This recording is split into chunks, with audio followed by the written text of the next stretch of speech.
स्वागत है आप सभी का भारत सरकार की पाठशाला में। और आज की क्लास हमारी ईवीएस की होगी, इन्वायरमेंट एंड इकोसिस्टम की। एंड जैसे कि हमें मालूम है इसका एग्ज़ाम 9 तारीख को है एकेटीयू का। तो इसको हम बते ही ज़्यादा डिटेल में नहीं जाएंगे, वन शॉट रिवीजन इसका करने वाले हैं। और आपको मेन पॉइंट पे ध्यान देना है कि जिससे कि आप एग्जाम में उनको लिख के आ सको। ठीक है, बने रहना है हमारे साथ लास्ट तक और आपको किक फील रियल फील आएगा। ठीक है, रियल फील आएगा और साथ में बताते चले कि आपका आज का एग्जाम कैसा हुआ है पीपीएस का। ठीक है, तो जैसे कि फर्स्ट यूनिट की हम बात करें तो सबसे पहला क्वेश्चन इसमें इंपॉर्टेंट होता है आपका, एक मिनट भाई। हाँ,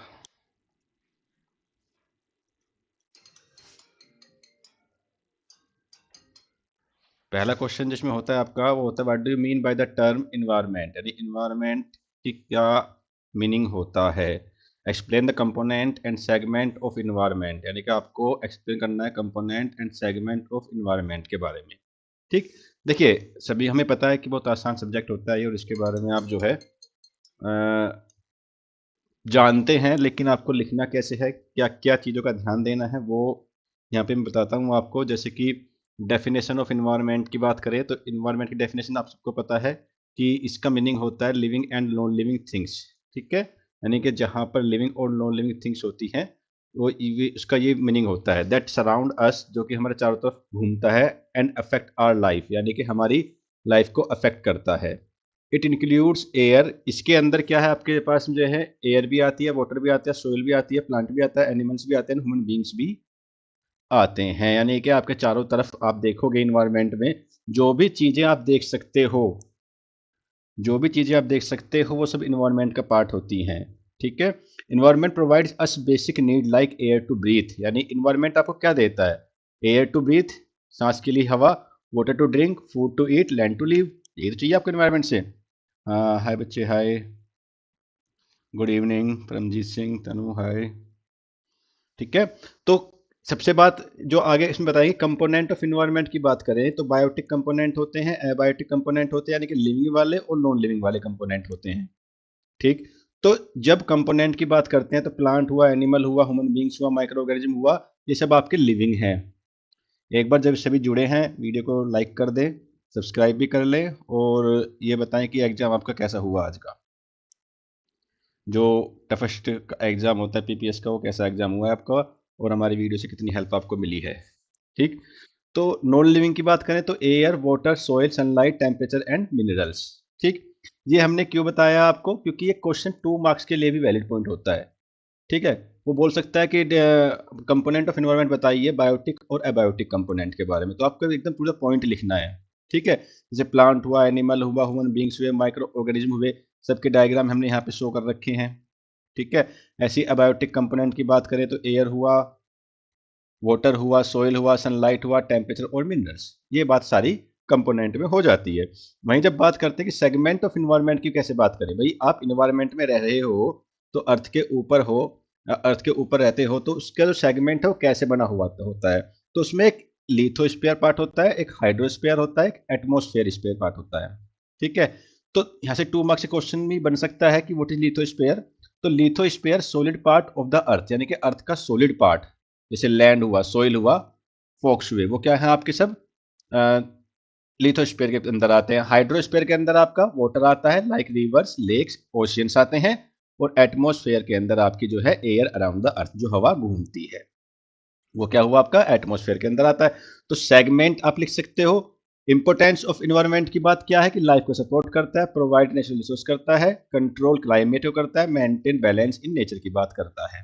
देखिए ये पीपीटी जो बनाई गई है बड़ी सोच के बनाई गई है, क्योंकि कुछ बच्चे हमारे यहाँ पे यूपी बोर्ड के हिंदी मीडियम से होते हैं, एंड कोई से भी बोर्ड हो लेकिन हिंदी मीडियम से पढ़े होते हैं, तो होता क्या है कि वो लिख नहीं पाते हैं, तो डायग्राम देख के चीज़ों को समझ सकते हैं कि क्या लिखना है हमें एक्चुअल में। ठीक है, तो लास्ट में जाके कंक्लूजन क्या निकलता है, environment is the base our life. जी, if the environment is safe we are safe, so we must protect and save our environment, यानी कि अगर इन्वायरमेंट हमारा सही है, सेफ है, तभी तो हम सेफ हैं। अगर इन्वायरमेंट सेफ नहीं है तो हम कैसे सेफ है भाई। ठीक है, तो यानी कि हमारे आसपास का इन्वायरमेंट एक पॉजिटिविटी लाने वाला होना चाहिए, ये बात आपको माइंड में रखनी है। क्लियर है? सेक्शन में नंबर कैसे डिवाइड होते हैं 7 मार्क्स इसके अंदर बता दूं आपको। ये डेफिनेशन आपकी 2 मार्क्स की जाती है, ठीक, कंपोनेंट आपके 2 मार्क्स के जाते हैं, है ना, और सेगमेंट आपका 2 मार्क्स से जाता है और 1 मार्क्स में आपका इंपॉर्टेंट चला जाता है। इस प्रकार से इसका सेक्शन डिवाइड होता है क्वेश्चंस में। क्लियर है इतनी बात? तो ये इसमें इस सब्जेक्ट के अंदर मेनली आपकी रिटन एबिलिटी देखी जाती है कि आप कैसा लिखते हैं। विद द हेडिंग, सब हेडिंग पे ध्यान देना है, हेडिंग पे और सब हेडिंग पे ध्यान देना है। अगर ये अच्छे से लिख के आओगे तो नंबर आपके अच्छे मिलेंगे। क्लियर? क्वेश्चन नंबर सेकंड की बात करेगा, डिफाइन इकोसिस्टम। ठीक है, अगर इकोसिस्टम की बात करें तो explain its structure and the function, यानी कि आपको इकोसिस्टम का स्ट्रक्चर बताना है और फंक्शन बताना है। ठीक है, तो अगर इसकी बात करें हम डेफिनेशन में, an ecosystem is a place where living things, यानी इकोसिस्टम वो प्लेस होता है, वो स्थान होता है जहां पर plant, animal, human and microorganism and non living things, air, water, soil, sunlight live together, सभी के सभी एक साथ रहते हैं। ठीक है, सभी के सभी एक साथ रहते हैं और इंटरेक्ट करते हैं ईच अदर, एक दूसरे के साथ। ठीक है भाई, नॉन लिविंग थिंग जैसे कि वाटर है, आप लिविंग में आते हो, पानी नहीं पियोगे तो क्या होगा भाई, है ना। ऐसे ही आपका इकोसिस्टम के अंदर क्या आता है, all organism depend on other of food, shelter and survival, यानी इस इकोसिस्टम के अंदर सारे ऑर्गेनिज्म एक दूसरे के ऊपर डिपेंड करते हैं। जैसे आप बात करें कि सन से प्लांट, प्लांट किसके ऊपर करता है डिपेंड, सन के ऊपर। एनिमल किसके ऊपर डिपेंड करते हैं, प्लांट के ऊपर। और जब एनिमल आपके जो है डाइट हो जाते हैं, मर जाते हैं, तो उसके डिकम्पोजर हो जाता है और फिर वो मिट्टी में आके मिल जाते हैं, फिर से प्रक्रिया शुरू होती है प्लांट की। क्लियर है?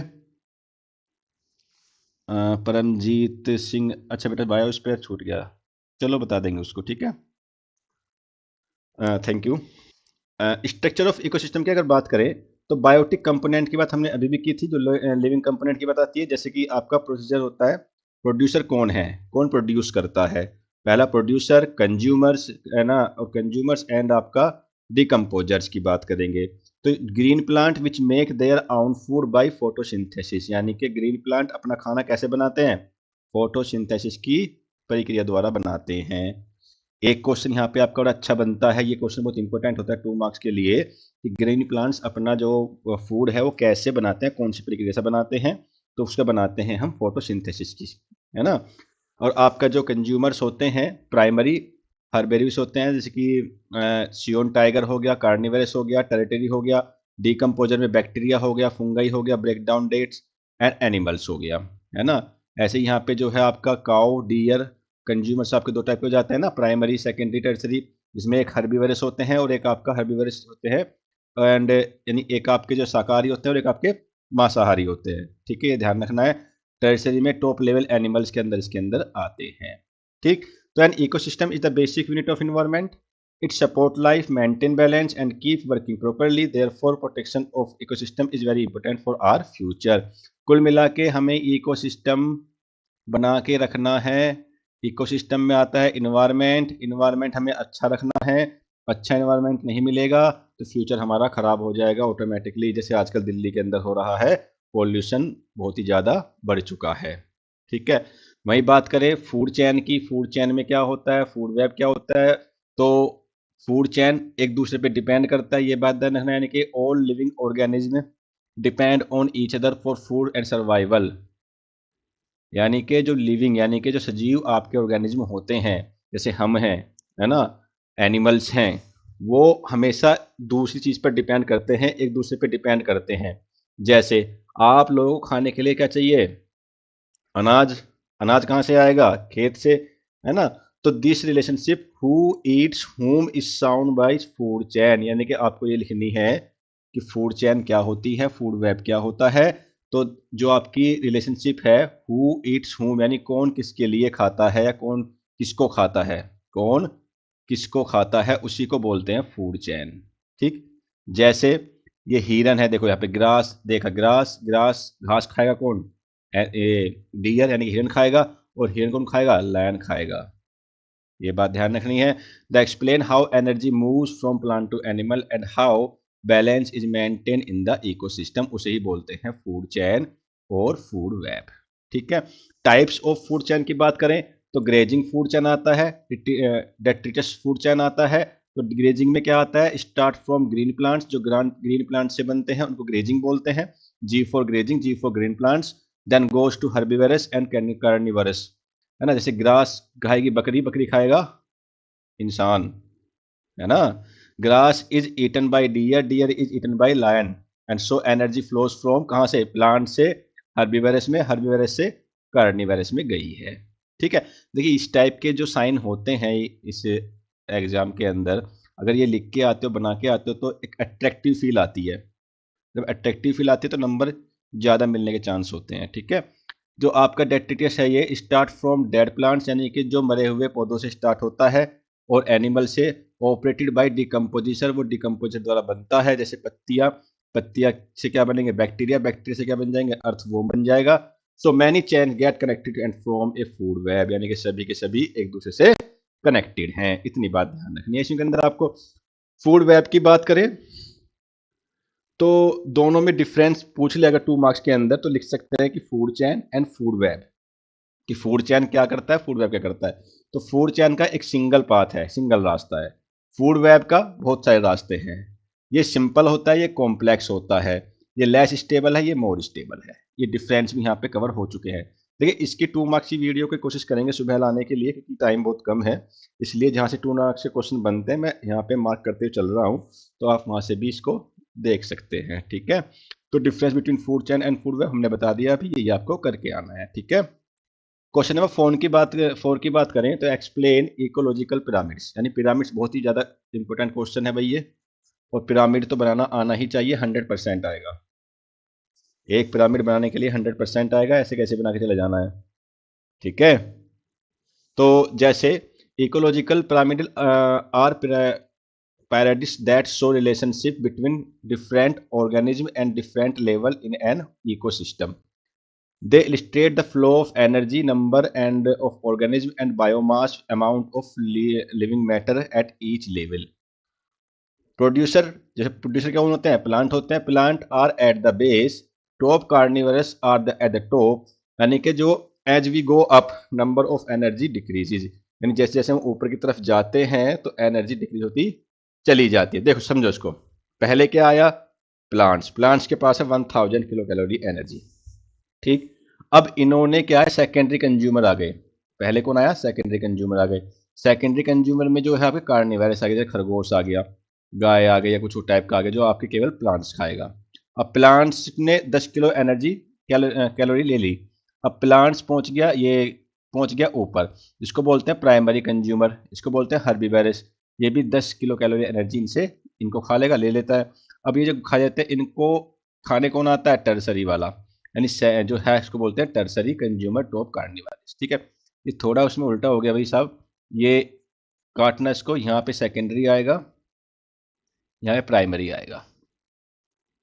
ठीक है, तो ये बात आपको ध्यान रखनी है। इंपोर्टेंस ऑफ इकोलॉजिकल पिरामिड्स के अंदर बात करें अगर, तो इकोसिस्टम अंडरस्टैंडिंग, इकोसिस्टम समझ जाता है, एनर्जी ट्रांसफर होती है, पॉपुलेशन एनालिसिस होती है, पॉपुलेशन एनालिसिस की बात करें तो biomass distribution, weight to living matter, small of living organism, यानी कुल मिला के आपको ये बात ध्यान रखनी है इकोलॉजिकल पिरामिड्स के अंदर कि शुरुआत कहाँ से हुई, शुरुआत हुई हमारी प्लांट से, शुरुआत कहाँ से हुई, शुरुआत हुई प्लांट से।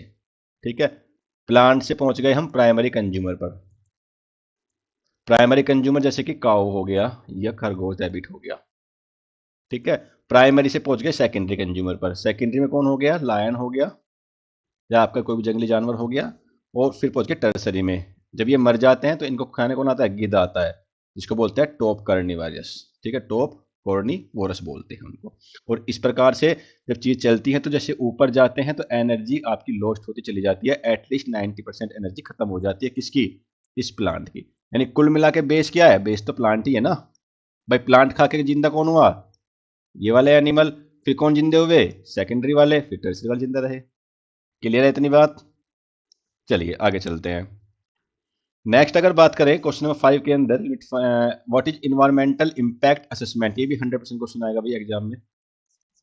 ठीक है, EIA क्या होता है, EIA environmental impact assessment, explain it's process and importance with example. Same इसका भी बनता है डायग्राम, भी ध्यान रखना सेम बनता है। तो इन्वायरमेंटल इम्पैक्ट असेसमेंट EIA क्या है? Is a process to identify, predict and evaluate the likely environmental impacts of a proposed project और डेवलपमेंट बिफोर इट्स स्टार्ट। यानी कि बताना क्या चाहते हैं इसके अंदर कि जो EIA है वो एक प्रोसेस है जो पहचानता है, आइडेंटिफाई करता है, प्रेडिक्ट करता है और इवेलुएट करता है किसको? इन्वायरमेंटल इम्पैक्ट्स को ऑफ ए प्रपोज्ड प्रोजेक्ट और डेवलपमेंट बिफोर इट स्टार्ट। यानी कि उसके स्टार्ट होने से पहले, डेवलप होने से पहले ये इवेलुएट करता है, ये पहचान लेता है कि किस पर्पज से या किस पर्पज से प्रोजेक्ट बनाया गया है, उसी को EIA बोलते हैं। यानी कि क्या असेसमेंट हुआ, जैसे आइए बताएंगे। जैसे प्रोसेस क्या है? स्क्रीनिंग है, स्कोपिंग है, इम्पैक्ट एनालिसिस एंड मिटिगेशन है। ये नेम तो मेन ध्यान रखनी है, हेडिंग जो आपकी होती है ये मेन ध्यान रखनी है। तो स्क्रीनिंग क्या करती है? डिसाइड करती है इफ EIA इज नीडेड। यानी पहले स्क्रीनिंग करते हैं कि क्या हमें आवश्यकता है EIA की, अगर नहीं है तो फिर नहीं करते। स्कोपिंग क्या है? यानी कि इन्वायरमेंटल इम्पैक्ट्स को स्टडी करने का स्कोप है कि नहीं है।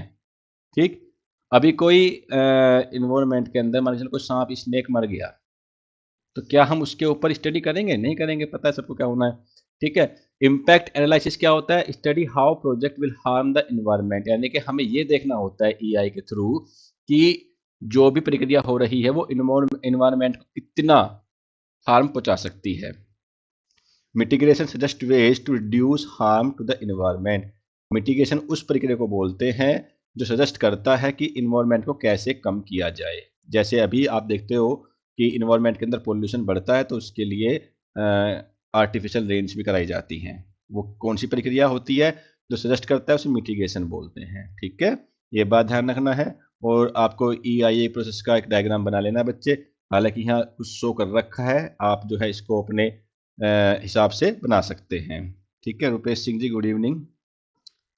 ठीक है बेटे, ध्यान रखना है कि जो बिल्डिंग डैम बना दो एक तरफ आप जो कंस्ट्रक्टिंग हाईवे कर दो, एक तरफ आप फैक्ट्री लगा दो, तो वो क्या है? EIA प्रोसेस डायग्राम हो जाएगा। इसमें क्या हुआ है कि प्रोडक्ट तो आपका प्लांट ही है, प्रोड्यूसर जो है आपका, फिर से वो सेम आपका इसको भी आप इसके अंदर डाल सकते हो जो हमने पहले बताया पिरामिड के अंदर। ठीक है, तो ये बात आपको ध्यान रखनी है। स्क्रीनिंग कहाँ करते हैं? जैसे डैम के अंदर बात करते हैं स्क्रीनिंग करते हैं, स्कोपिंग करते हैं हाईवे पे, इम्पैक्ट करते हैं हाईवे के ऊपर और मिटिगेशन करते हैं फैक्ट्री के अंदर। ठीक है, तो एक यूनिट हमारी कंप्लीट हो जाती है। यूनिट सेकंड की बात करें नेचुरल रिसोर्सेज के बारे में, तो नेचुरल रिसोर्सेज के बारे में जैसे जैसे आपको सभी को पता है जी, रुपेश सिंह जी बहुत अच्छी बात।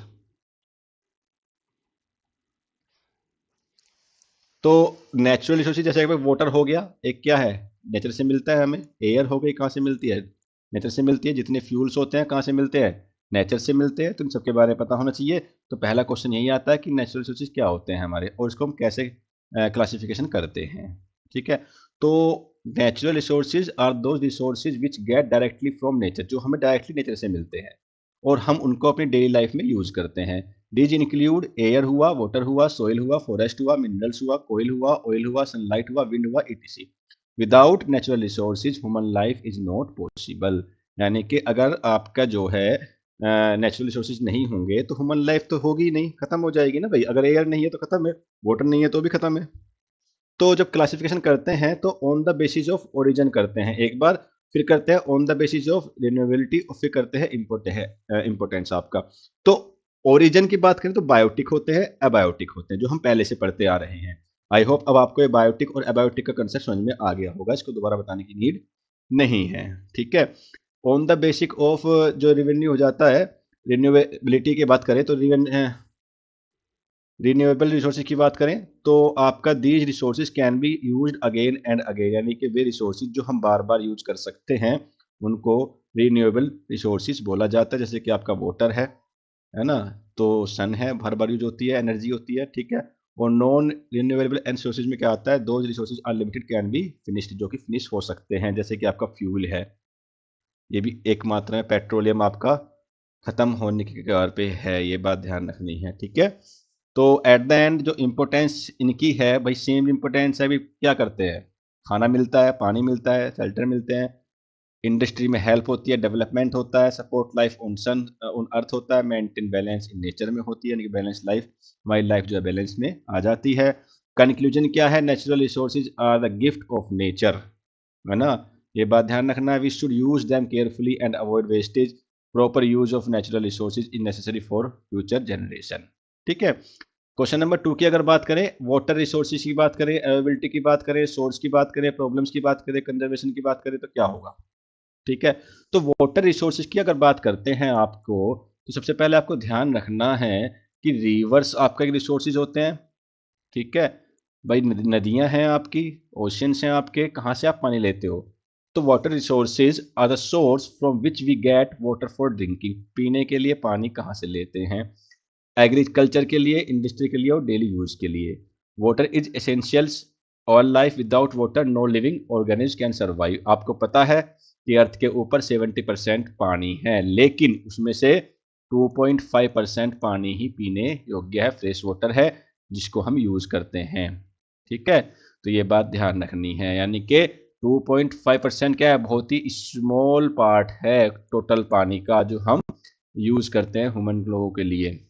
Most of the fresh water is locked in the glacier and ice caps. ज्यादातर वाटर कहाँ पे लॉक है, ज्यादातर वाटर आपका ग्लेशियर और आइस कैप्स में स्टोर है। बात समझ में आई। अगर ऐसा है तो सोर्सेज ऑफ वाटर क्या है, तो सरफेस वाटर है। एक तो सरफेस वाटर क्या मिलता है, रिवर मिलती है, लेक्स मिलती हैं, पॉन्ड्स मिलते हैं, रिसोवर्स मिलते हैं, seas and ocean not drinkable, यानी कि जो आपका समुद्रों का पानी होता है ना, वो पानी तो होता है लेकिन पीने लायक नहीं होता है। इतनी बात समझ में आ रही है भाई। ठीक है। तो प्रॉब्लम कहाँ पे है भाई, अगर आप देखते हो कि सी लेवल जो वाटर है आपका सी लेवल से बहुत नीचे जा रहा है, उससे क्या होगा, पानी की कमी हो जाएगी, जिसको वाटर स्कैरिटी बोलते हैं। Over use of ground water, lowering of water table, यानी कि आपको पता है भाई सभी के घर में समरसेबल लग चुका है, पानी चल रहा है तो चल रहा है, बह रहा है तो बह रहा है, उसी को ओवर यूज बोलते हैं। और उससे हमारा जो पानी का लेवल है वो लगातार नीचे की तरफ खिसकता हुआ जा रहा है। ठीक है। इसका जो जैसे कुएं हो गए आपके, आजकल आप देखते हो पहले कुएं में पानी काफी होता था, लेकिन अब कुएं सारे सूख गए हैं, ट्यूबवेल्स है, पहले मोटर्स चलती थी, आजकल समरसेबल लगाए जा रहे हैं, हैंड्स पंप्स हैं, आजकल मोस्टली सब खत्म हो चुके हैं। तो ये सब क्या है, प्रॉब्लम्स हैं। ठीक है जी। ठीक है भाई। एंड कंजर्वेशन ऑफ वाटर, यानी कि वाटर को सुरक्षित कैसे करें भाई, पहले तो रेन वाटर हार्वेस्टिंग करनी पड़ेगी, अवॉइड वेस्टेज करना पड़ेगा, रिपेयरिंग लीकिंग, यानी कि आपकी जो टैब्स जो आपकी टंकी रखी हुई है, कुछ भी है, एनीथिंग एल्स, अगर उसमें लीकेज है तो वो बंद करानी पड़ेगी। आपको पानी को लगातार रीयूज करना पड़ेगा, जो अगर पॉसिबल है तो using modern imagination methods, drip and sprinkle का यूज करना पड़ेगा। ठीक है। तो भैया आपको वाटर को बचाना है, बचाने के लिए आप क्या, देखो एग्जाम में क्वेश्चन आता है तो आपको देखना है कि वाटर रिसोर्सेज की बात आई है, प्रॉब्लम्स की बात आई है, कंजर्वेशन कैसे करना है, तो आप क्या सोच सकते हो पानी को बचाने के लिए, वो अपनी थिंकिंग इसके अंदर करनी होती है। इन्वायरमेंट के अंदर एग्जामिनर आपकी थिंकिंग देखता है कि आपकी थिंकिंग क्या चल रही है, आप अपनी थिंक से क्या पॉइंट लिख रहे हो। जहां तक हमारे बस की पॉसिबल हुआ उतनी हम जो है चीजें लेके आए हैं कि आप इनसे कुछ आइडिया लेके पेपर करके आ सको। ठीक है बच्चे। तो क्वेश्चन नंबर 3 की बात करें अगर, तो एक्सप्लेन फॉरेस्ट रिसोर्सेज। अब फॉरेस्ट रिसोर्सेज की बात करेंगे भाई। अभी हमने जो बात करी किसकी बात करी, अभी हमने वाटर रिसोर्सेज की बात करी, अब बात करेंगे फॉरेस्ट रिसोर्सेज की। उनकी अवेलेबिलिटी क्या है, डिप्लेशन क्या है, और इट्स इम्पैक्ट ऑन सोसाइटी पे क्या इम्पैक्ट डालती है। ठीक है। अगर भाई वीडियो पसंद आ रही है तो लाइक जरूर करते चलें, कोई नया जुड़ता है तो प्लीज़ सब्सक्राइब भी करते चले। बड़ी मेहनत से ये पीडीएफ बनाई है। ठीक है। और आपको ये पिन कमेंट बॉक्स में पिन कर दी जाएगी, आप नॉर्मली इसको एक बार रीड करके ले जाना, एग्जाम आपका ये बहुत अच्छा जाने वाला है। ठीक है। तो फॉरेस्ट रिसोर्सेज की बात करें, are very important natural resources हैं, जैसे कि आपका ऑक्सीजन हुआ। भाई जंगल होते हैं, जंगल क्या देते हैं, एयर यानी कि ऑक्सीजन देते हैं, लकड़ी देते हैं, मेडिसिन में काम आता है, फूड बनता है, फ्यूल बनता है, शेल्टर बनते हैं। They also help in maintaining climate. Kartik ji good evening. Maintaining climate, rainfall, ecological balance, यानी कि सबको बैलेंस करके चलता है फॉरेस्ट, यानी कि आपकी लाइफ बिना फॉरेस्ट के भी पॉसिबल नहीं है, ये भी ध्यान रखना, अगर फॉरेस्ट ना हो तो आप भी नहीं होंगे। ठीक है। तो अवेलेबिलिटी क्या है फॉरेस्ट रिसोर्सेज की, forest are found in different parts of the world, in India they cover large areas of land and provide, क्या करते हैं, provide timber, fuel, wood, medicinal plant, fruits, wild life habitat. ठीक है। तो ये बात ध्यान रखनी है। और forest are found in different parts of world, ये तो हो गया। Impact of forest depression on society पे इम्पैक्ट क्या पड़ता है भाई, आप जंगलों को काटोगे तो क्या होगा, ये बोल रहा है कि जंगलों को काट दोगे तो क्या होगा। सभी को पता है जंगली जानवर सब जो है शहर में आके बसने नहीं जाएंगे, जब शहर में आके बसेंगे तो आपको खा जाएंगे, तो आप भी जीवित नहीं, जंगल भी जीवित नहीं, फिर वो भी मर जाएगा क्योंकि उसको भी जो है बेसिक चीजें नहीं मिलेंगी। ठीक है, कैसे बचाना है, बचाना ऐसे है कि आपको जंगलों की कटाई रोकनी है, जिसको एफोरेस्टेशन बोलते हैं, रीफोरेस्टेशन बोलते हैं, यानी कि प्लांटिंग मोर ट्रीज, यानी आपको जो है और ज़्यादा पेड़ लगाने हैं। प्लांट जो आपका प्लांट है उनको काटने से बचाना है। सोशल फॉरेस्ट्री बतानी है। स्ट्रिक्ट फॉरेस्ट लॉस जो है आपके बने हुए हैं वो फॉलो करने हैं, और पब्लिक को जागरूक बनाना है, पब्लिक अवेयरनेस रखनी है। ठीक है,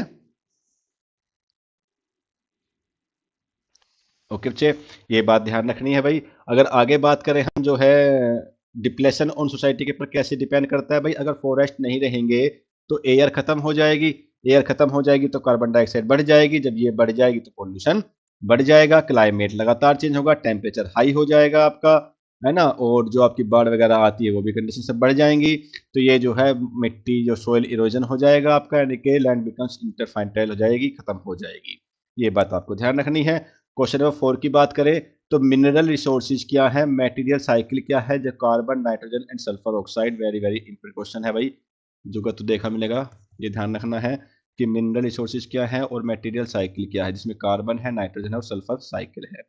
ठीक है, तो mineral resources are natural resources obtain from the earth, जो कि अर्थ से मिलता है। They are used in industries, construction, machines and daily life, यानी कि मिनरल रिसोर्सेज आपके हर जगह यूज होते हैं। Material cycles are natural resources by which important element move again and again between living and non living things. Main cycles are carbon, nitrogen and sulphur cycle. तो main cycle जो होती है आपकी carbon की होती है, नाइट्रोजन की होती है, सल्फर साइकिल होती है। और इन तीनों में से तीनों साइकिल को देख के जाना जरूर से जरूर, ठीक है, तीनों साइकिल पढ़ के जाना जरूर। एक साइकिल 100% आएगी, हालांकि यहाँ हमने कुछ थोड़ा सा आइडिया दे रखा है, मैं, है ना, तो आप और उसको अच्छे से पढ़ सकते हैं।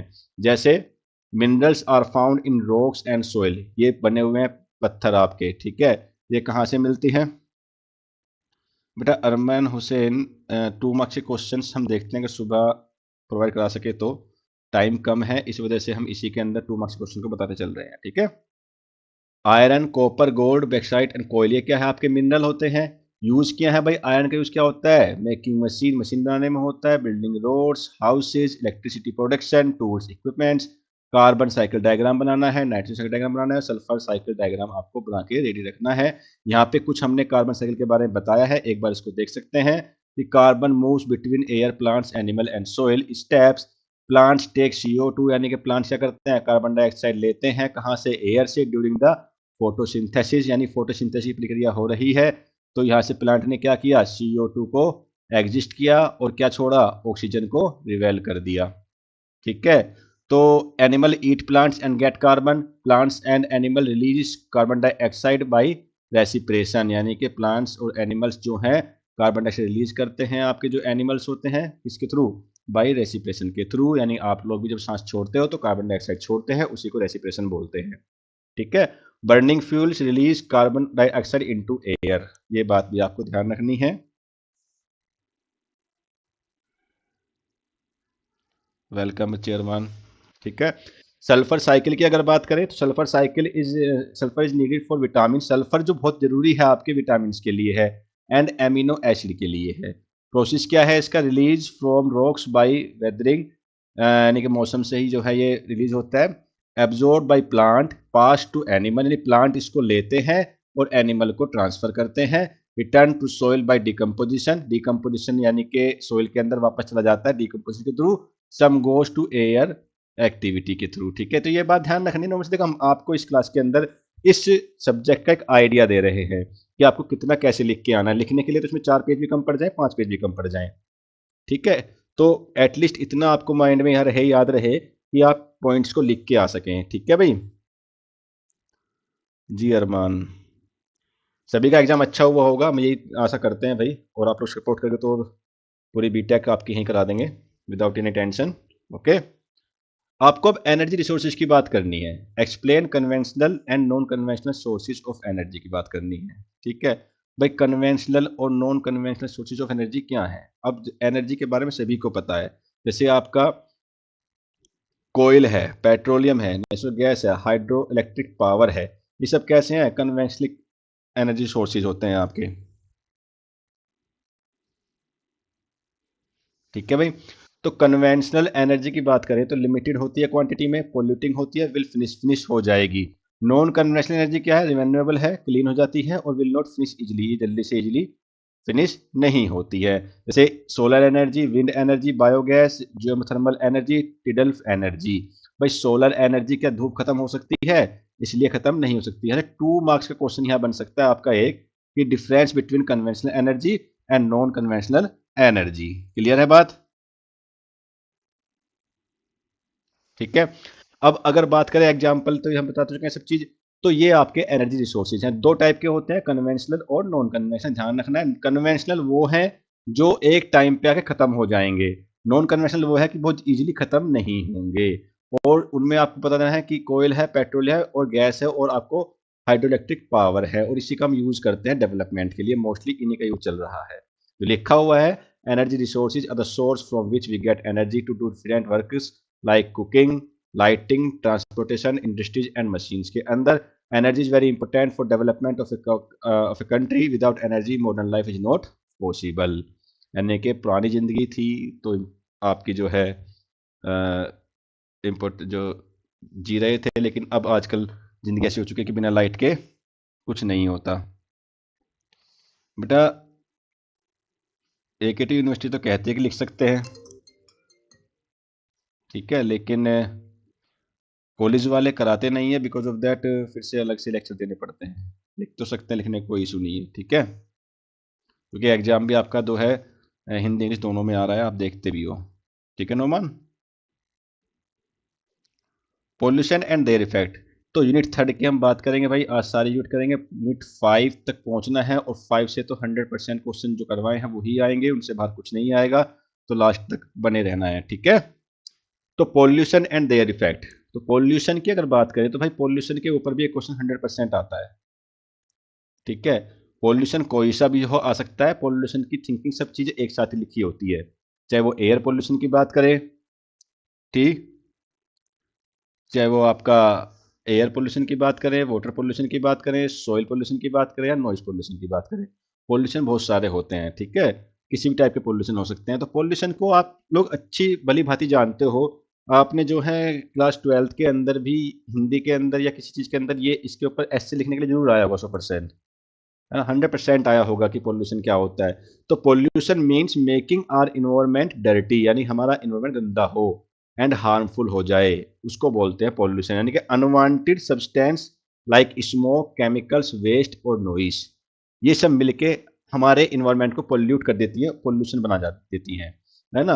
When air, water, land and sound level becomes harmful, it causes pollution, यानी कि जब आपकी हवा, पानी और भूमि और साउंड लेवल हार्मफुल हो जाए, उसका कारण होता है पोल्यूशन। भाई किसी चीज की भी अधिकता, यानी कि किसी चीज की भी अधिकता का ध्यान रखना, किसी चीज की अधिकता होगी वो आपको हमेशा नुकसान पहुंचाएगी, हमेशा नुकसान देगी, ठीक है, ये बात ध्यान रखना है ना, कोई भी हो, ठीक है। Pollution affect humans health, pollution क्या होगा? ह्यूमंस हेल्थ को अटैक करता है, एनिमल को अटैक करता है, प्लांट को भी और नेचर को भी अटैक करता है। ये टाइप लिखे हुए हैं, एक एयर पोल्यूशन का है, एक वाटर पोल्यूशन है, नॉइज पोल्यूशन है, सॉइल पोल्यूशन है। एयर पोल्यूशन की बात करें तो आजकल देखते हो एयर के अंदर धुएं, गैसेस वगैरह सब उठ रहे हैं, स्मोक उड़ रहे हैं, और ज़्यादातर ये ठंड के दिनों में जब टेम्परेचर कम होता है, जब टेम्परेचर डाउन होता है, तब ज़्यादा एयर पोल्यूशन हमारा निकल के बाहर आता है। और उसका आपको पता ही है कारण क्या है, कारण आपके व्हीकल्स है, फैक्ट्रीज है, बर्निंग कोयल्स हैं, वुड्स हैं, गार्बेज है, और आजकल ठंड के दिनों में हीटर चलते हैं, और गर्मियों में क्या चलता है, एसी चलते हैं। तो भाई सभी कर रहे हैं, सब कर रहे हैं, इंडिया तो हमारा है ही महान। ओके, तो प्रॉब्लम क्या आएंगे? ब्रीथिंग प्रॉब्लम्स आएगी, ग्लोबल वार्मिंग होगी, अस्थमा जैसी बीमारियां पड़ सकती हैं, ठीक है। वाटर पोल्यूशन की बात करें, आपको पता है वाटर पोल्यूशन किस प्रकार से होता है, कि dirty water, sewage and chemicals mix in rivers, lakes, pond, यानी कि आप देखते हो रिवर्स के अंदर बहुत सारे केमिकल मिला दिए जाते हैं। अब सरकारें जो हैं दावा करती है कि भाई एक मुद्दा चलता है यमुना को साफ करने का दिल्ली के अंदर, ठीक है। हर बार उठता है ये जब सर्दियां आती है, हर बार उठता है, हर बार सब आते हैं बोल के चले जाते हैं, वो तो फिर से ऐसी ही रह जाती है। उसका मेन कारण क्या है? उसके मेन कारण है कि आसपास जो उनके पास फैक्ट्रीज बनी हुई है, ज़्यादातर वहाँ से केमिकल वाली फैक्ट्री केमिकल निकालती है तो सीधा सीधा नदियों में जाके गिरती हैं, इसलिए वो सब पॉल्यूटेड हुई पड़ी है जितनी भी हैं, ठीक है। जो स्वेज वाटर हो, इंडस्ट्रियल वेस्टेज हो, फार्म केमिकल्स हो, आजकल खेती के अंदर भी क्या देखते हो आप लोग, खेत में भी बहुत सारे केमिकल्स यूज किए जाते हैं, लेकिन अगर करोगे नहीं तो चीज़ें उगेगी कैसे? जब उगेगी नहीं तो खाओगे क्या, जियोगे क्या? क्योंकि जैसा इन्वायरमेंट हो चुका है उसके लिए सब चीज़ें करनी पड़ती हैं, ठीक है भाई। नॉइस पोल्यूशन की बात करेगा तो आपने देखा है बेफालतू के शादी ब्याह में क्या होता है, दो दो डीजे तीन तीन डीजे करके जा रहे हैं लोग बाग, ऐसे ही जाते हैं ना। तो क्या करता है भाई नॉइस? नॉइस क्या करता है? डैमेज करता है प्लांट को भी, एनिमल को भी, क्लाइमेट चेंज हो जाता है, ओजोन लेयर डैमेज होती है, मेन प्रॉब्लम सबसे ज़्यादा ओजोन लेयर डैमेज होती है, हेल्थ प्रॉब्लम बढ़ जाती है, डिस्टर्बेंस इन इकोलॉजिकल बैलेंस। बात समझ में आई है? तो भाई जिसकी शादी नहीं हुई है आगे कभी करोगे तो डीजे पे विशेष ध्यान देना, ज़्यादा साउंड यूज नहीं करनी है, नॉर्मल सा बिहेवियर रखना है, ठीक है। जब सोइल लैंड पोल्यूशन की बात करें तो soil pollution happens when waste and chemicals are throw, यानी कि धरती के ऊपर आप देखते हो कहीं पर भी जाओ तो आपको वेस्टेज पड़े हुए मिलते हैं, लाइक प्लास्टिक पन्नी वगैरह सब चीज़ पड़ी हुई मिलती हैं, जो सोइल पोल्यूशन के अंदर आती हैं भाई, ठीक है। तो कोशिश करो कि सब जगह कूड़ेदान लगा होता है, कुछ खाओ तो उसके अंदर उस रैपर को डालो, ठीक है। हम देखते हैं बीटेक वाले बच्चे होते हैं क्लासेज में पढ़ा रहे होते हैं, तो वहीं बिस्कुट खा के वहीं पन्नी पड़ी होती है, वहीं सब बैठे होते हैं, वो भी एक पॉल्यूशन का पार्ट होता है। करते हो? कौन कौन करता है ऐसा? कोई बताएगा? क्वेश्चन नंबर 2 की बात करें तो वाटर पोल्यूशन में बात करें तो कोशिश क्या है, इफेक्ट क्या है, कंट्रोल कैसे कर सकते हैं। तो वाटर पोल्यूशन की बात हमने बहुत देर तक कर लिया, अब इसके जो है अलग अलग स्टेप हुए हैं, तो इन सब को हम आपको पीडीएफ में प्रोवाइड करा देंगे, वाटर पोल्यूशन को, ठीक है। तो जैसे कि causes of water pollution, sewage wastage, industrial wastage, agriculture wastage, oil spills. तो effect of water pollution, water borne disease यानी कि आपकी जो है डिसीज क्लोरिया है, टाइफाइड है ना, death of aquatic life, fish plants die, bad smell, taste of water, shortage of clean drinking water, spread of infection, सभी इसके इफेक्ट है। जो भी आप पानी गंदा पानी पीते हो उसके क्या इफेक्ट है? सबसे बड़ा इन्फेक्शन का इफेक्ट है भाई, तो उसी के लिए तो आरओ लगाते हैं सब घर में भाई, आरओ यूज कर रहे हैं ना आजकल मोस्टली। और जो है बिहार की बात करें तो भाई बिहार के अंदर तो जो है अब ये बोल रहे हैं अरमान हुसैन जी की डीजे के बिना शादी ही नहीं होती। नहीं, डीजे के बिना शादी नहीं होती, कर लो लेकिन अधिकता मत करो, जितने की लिमिट है उतना कर लो, उसमें पैसा भी खराब जाएगा और आप जो है इन्वायरमेंट को पोल्यूट भी करोगे, ठीक है। तो आप ये डायग्राम भी बना सकते हो अपने एग्जाम के अंदर, ठीक है भाई। वहीं पे क्वेश्चन नंबर 3 की बात करें तो एयर पोल्यूशन की बात आएगी, क्वेश्चन 4 में क्या बात आएगी आपकी, सॉइल पोल्यूशन की बात आएगी, ऐसे क्वेश्चन 5 में आपकी जो है नॉइज पोल्यूशन की बात आएगी। अब इन तीनों क्वेश्चन की मैं अगर बात करूं एक साथ को मिक्स करने की, तो ये तीनों क्वेश्चन पढ़ के जाने इसलिए जरूरी है आपके लिए कि हो सकता है एग्जामिनर का माइंड चेंज हो जाए, वो डिफरेंस लिखने के लिए बोल दे, तीनों चारों में क्या बोल दे, डिफरेंस लिखने के लिए बोल दे, तो फिर आप फंस जाओगे, क्या करना है भैया, आपने सारे पढ़े हैं तो लेकिन एक छोड़ दिया, फिर फंस जाओगे।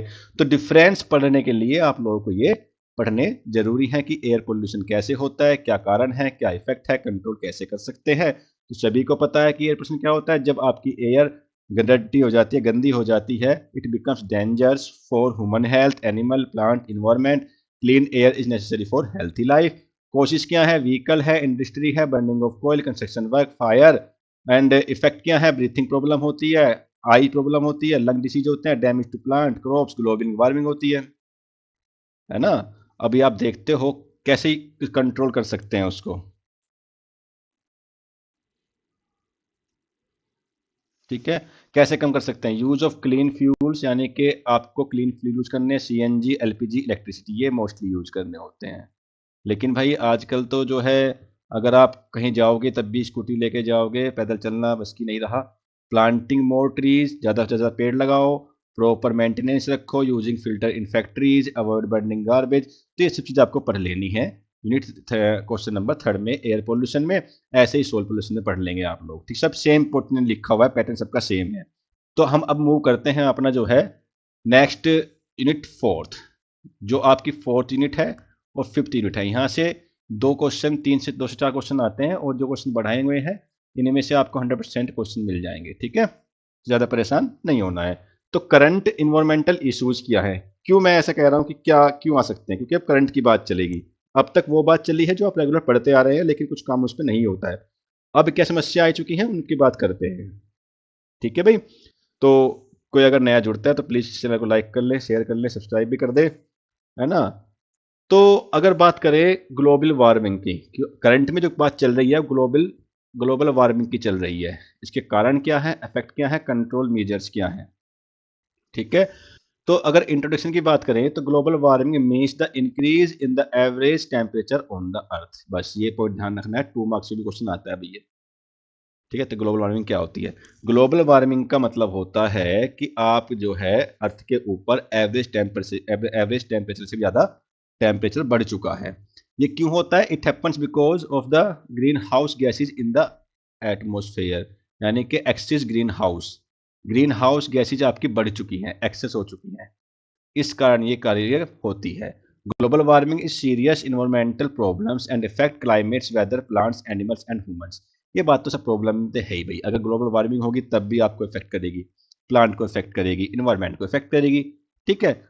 इफेक्ट ऑफ ग्लोबल वार्मिंग के कारण क्या, इफेक्ट क्या है, प्रभाव क्या है? टेम्परेचर बढ़ना, ग्लेशियर का पिघलना, melting of glacier, rise in sea level, floods, damage of crops and wild life. यानी कि आप जो डैमेज कर रहे हो क्रॉप्स को, यानी फॉरेस्ट को काट रहे हो, तो विल्ड लाइफ को भी जो है आप डैमेज कर रहे हो, जिससे क्या होगा, ग्लोबल वार्मिंग बढ़ेगी।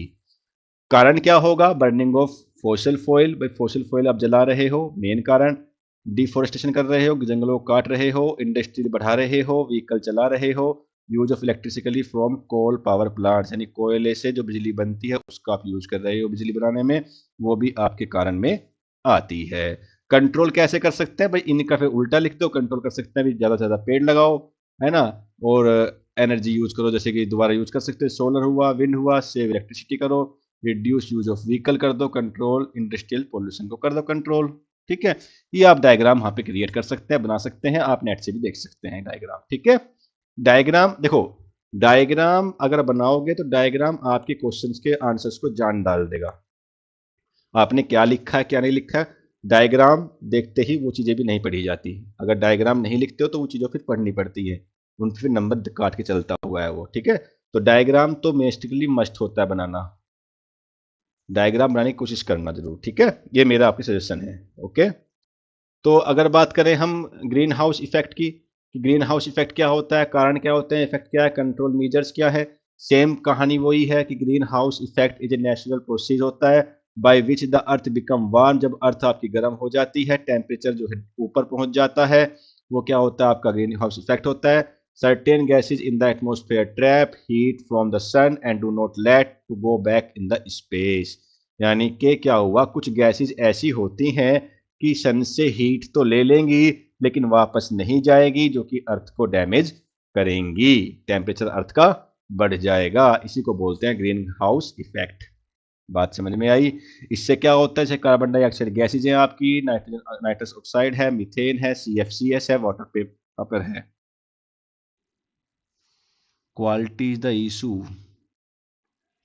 बट अर्पित सैनी अब तो लास्ट में चल रहे हैं, चेक करते हैं थोड़ा देर, है ना, ठीक है बच्चे, sorry for this.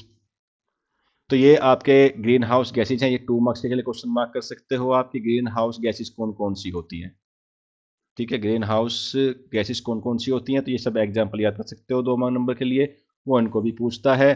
Causes of greenhouse effect, कारण क्या, बर्निंग ऑफ फॉसिल फ्यूल, कोयल, petroleum, diesel, deforesting, cutting of trees, industries and factories, vehicles, uses of CFC, ACS, refrigerator sprays.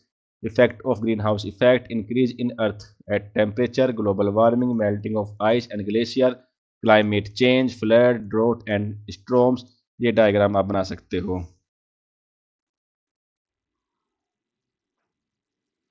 जी अर्पित सैनी जी, मालूम पड़ा बच्चे बता रहे हैं। ठीक है भाई, ये बात ध्यान रखनी है। तो ऐसे ये क्वेश्चन नंबर 3 की बात करें तो क्लाइमेट चेंज क्वेश्चन है, कोशिश है, इफेक्ट है, कंट्रोल मेजर है, सब चीज वही है। देखो आपके पास, आप लोगों ने कंप्लीट किया भी होगा क्लासेस के अंदर, बहुत सिंपल पेपर इसका आता है। ठीक है भाई, क्लाइमेट चेंज क्या होता है वो बताना है, कारण क्या है वो बताना है, इफेक्ट क्या है वो बताना है, कंट्रोल मेजर्स क्या है वो बताना है। ठीक है, तो climate change means long term change in weather pattern of the earth. यानी क्लाइमेट मतलब वेदर, वेदर में चेंज करना है, क्या करना है चेंज, वेदर में चेंज करना है ना। It includes change in temperature, rainfall, season and wind patterns. Climate change in mainly caused by human activity and it is serious problem of the whole world. यानी कि ये सब क्या है, सीरियस प्रॉब्लम है पूरे वर्ल्ड के लिए। वो क्लाइमेट चेंज करता कौन है, क्लाइमेट चेंज भैया आपके जैसे ह्यूमन ही करते हैं या हमारे जैसे नासमझ प्राणी करते हैं। ठीक है, इफेक्ट क्या है, इफेक्ट ये होता है कि इरेगुलर रेनफॉल होने लगता है, फ्लड्स आने लगते हैं, है ना, इंक्रीज इन टेम्परेचर बढ़ने लगता है, melting of glacier, damage of crops and wild life. आप एक चीज का नोट कर रहे होंगे कि सभी सभी क्वेश्चनों में एक जैसी बात हो रही है, तो ऑलमोस्ट सभी क्वेश्चन में एक जैसी बात यहाँ पे होती है, क्योंकि हम बात कर रहे हैं इन्वायरमेंट की। ठीक है, तो इतना हार्ड पेपर नहीं बनता है भाई। स्टेप देख लेने हैं आपको कि कौन कौन से लेके चलने हैं, कैसे कैसे लेके चलने हैं, बस ये ध्यान रखना है। कोशिश में आप देख रहे हो भाई, burning of fossil fuel, deforesting, industrial activities, vehicle pollution, increase in greenhouse gases, ये बात ध्यान रखनी है। तो ये सब आप कर लोगे इजिली, आई होप दैट कर लोगे। ठीक है, ऐसे ही ये क्वेश्चन बहुत इंपॉर्टेंट है भाई, एसिड रेन का कोशिश क्या है, इफेक्ट क्या है, ये बात आप ध्यान रखना है। हाँ अरमान बेटा, पॉइंट में सही लिखना होता है, पॉइंट में बिना सही लिखो कैसे काम चलेगा, हेडिंग से लिखोगे ना। तो रेसिड हैन क्या होती है, acid rain means rainfall that contains no harmful acid. It's form when, ये बात ध्यान रखना, कब बनती है, जब gases like sulphur dioxide SO2 and nitrous oxide NO3 ये दोनों मिक्स हो जाती हैं, इसके साथ वाटर वेपर के साथ, तो ये एक आपकी बनती है, फिर बन जाती है आपकी एसिड रेन। एक क्वेश्चन आता है 2 नंबर में कि ताजमहल का रंग पीला क्यों पड़ता जा रहा है, तो रेसिड रेसिड रेन के कारण ही बनता जा रहा है। ठीक है, फॉर्मेशन कैसे होता है, factories and vehicle release SO2 and NO3 gases, यानी कि जो आपकी फैक्ट्रीज होती हैं, व्हीकल होती हैं, वो sulphur dioxide and NO3 gases बनाती हैं। These gases mix with water, vapor and air. They form acid, sulfuric acid, nitric acid. Then they fall on earth with rain, acid rain.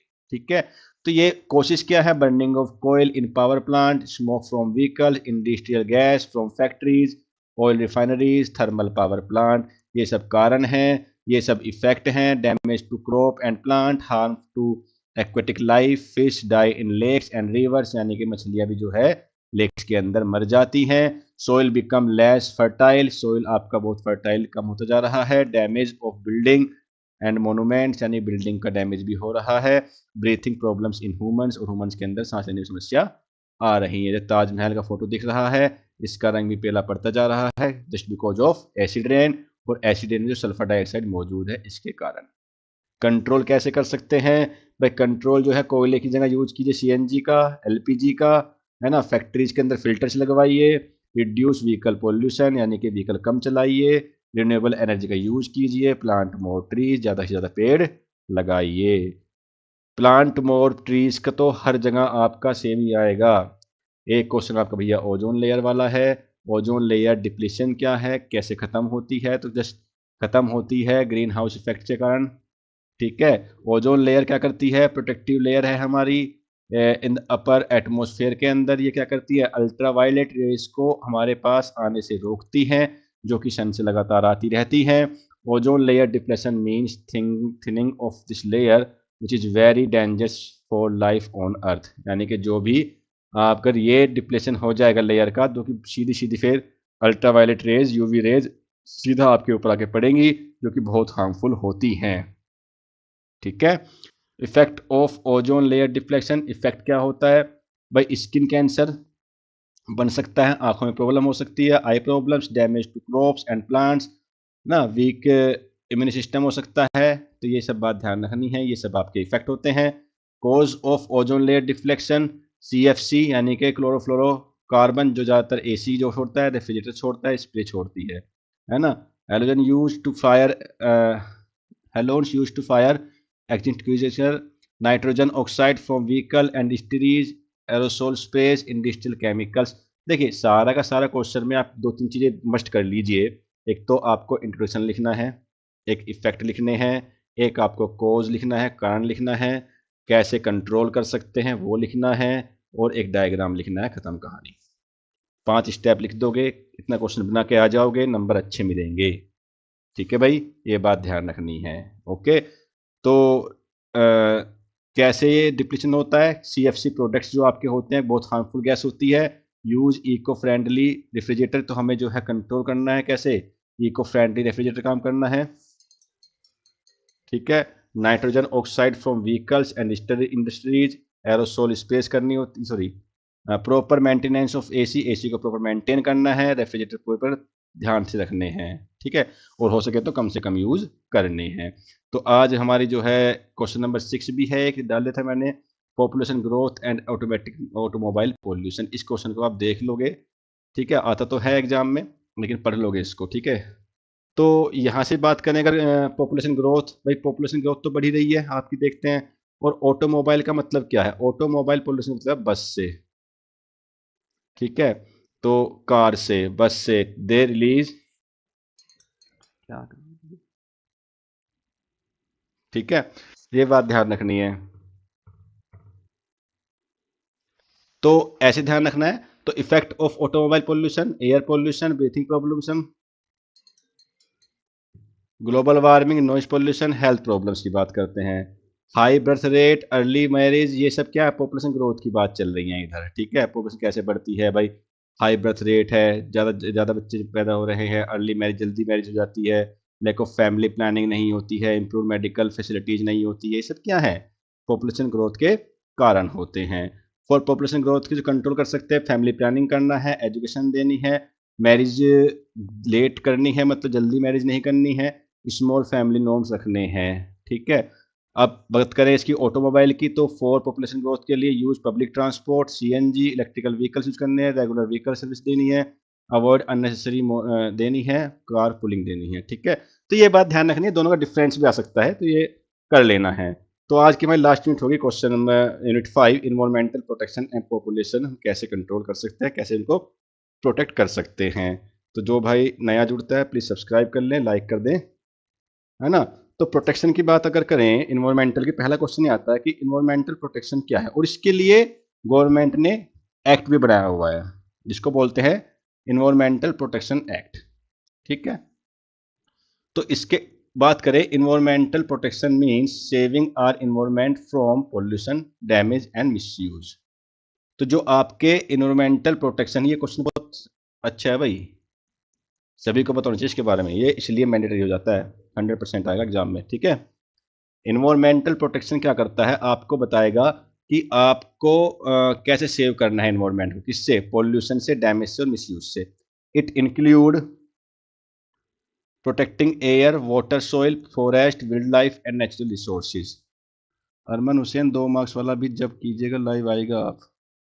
हाँ बेटा, 2 marks का मैं सुबह के लिए ट्राई करता हूँ, कल 6 बजे के आसपास। ठीक है,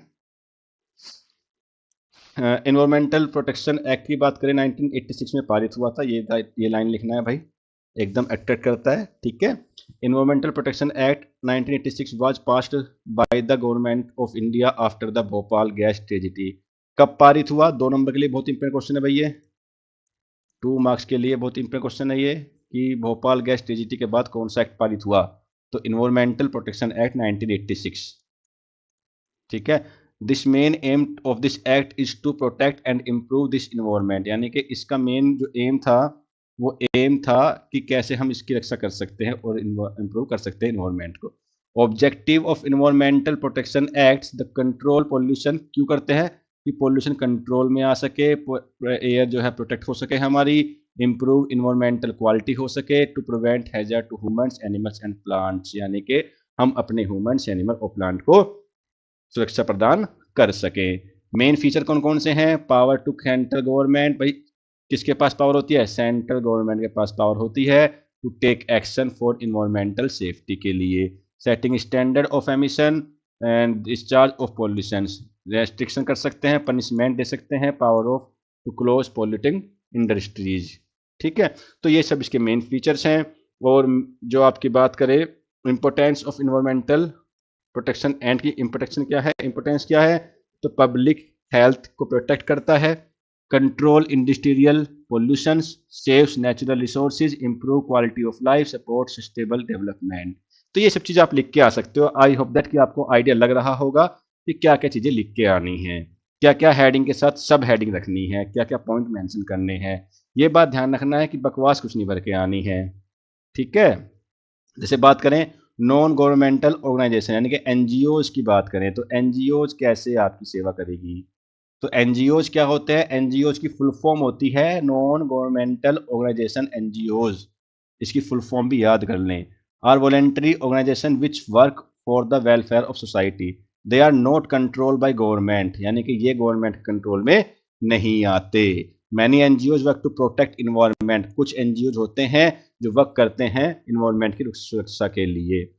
ठीक है, तो ये वाला तो हिस्सा जो है, हाँ। रोल ऑफ एनजीओ क्या होता है इन्वायरमेंटल प्रोटेक्शन के अंदर, NGOs plays an important role in saving our environment in many way, creating public awareness. NGOs क्या करते हैं, पब्लिक के अंदर अवेयरनेस क्रिएट करते हैं, जैसे पोल्यूशन हो गया, ग्लोबल वार्मिंग हो गया, ट्री प्लांटेशन हो गया, वाटर सेविंग हो गया।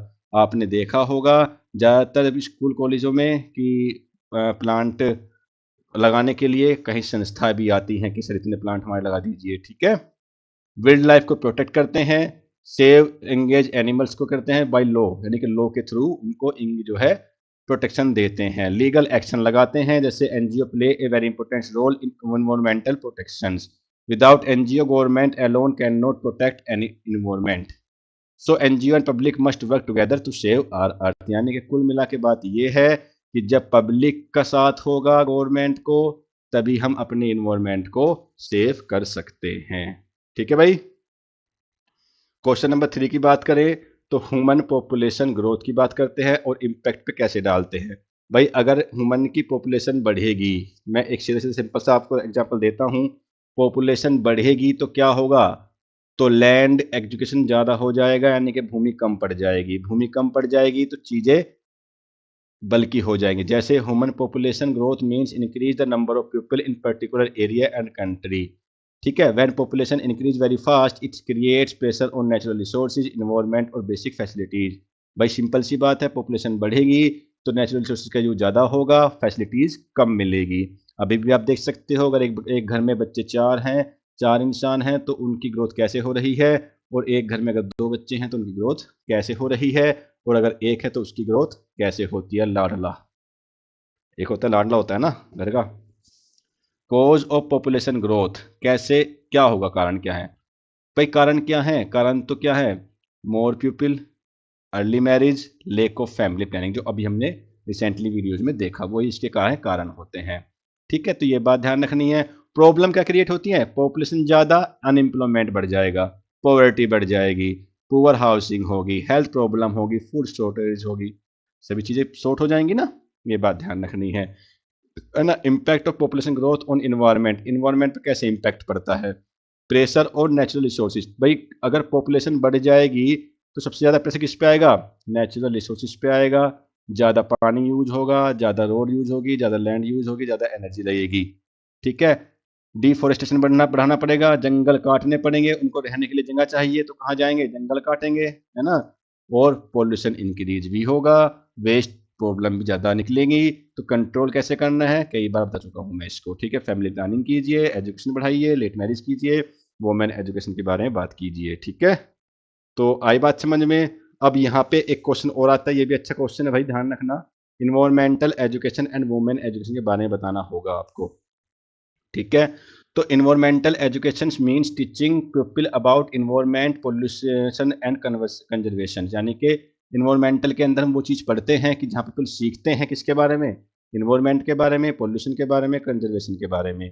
Women education means education girls and women to make them aware, independent and responsible, यानी कि वुमेन एजुकेशन इसलिए ज़रूरी हो जाती है, हालांकि एजुकेशन तो हर किसी चीज़ के लिए ज़रूरी है, लेकिन इंडिया के अंदर क्या था कि वुमेन्स को थोड़ा सा कम ध्यान देते हैं पढ़ाने पे, तो वो अभी भी है, वो अभी भी है।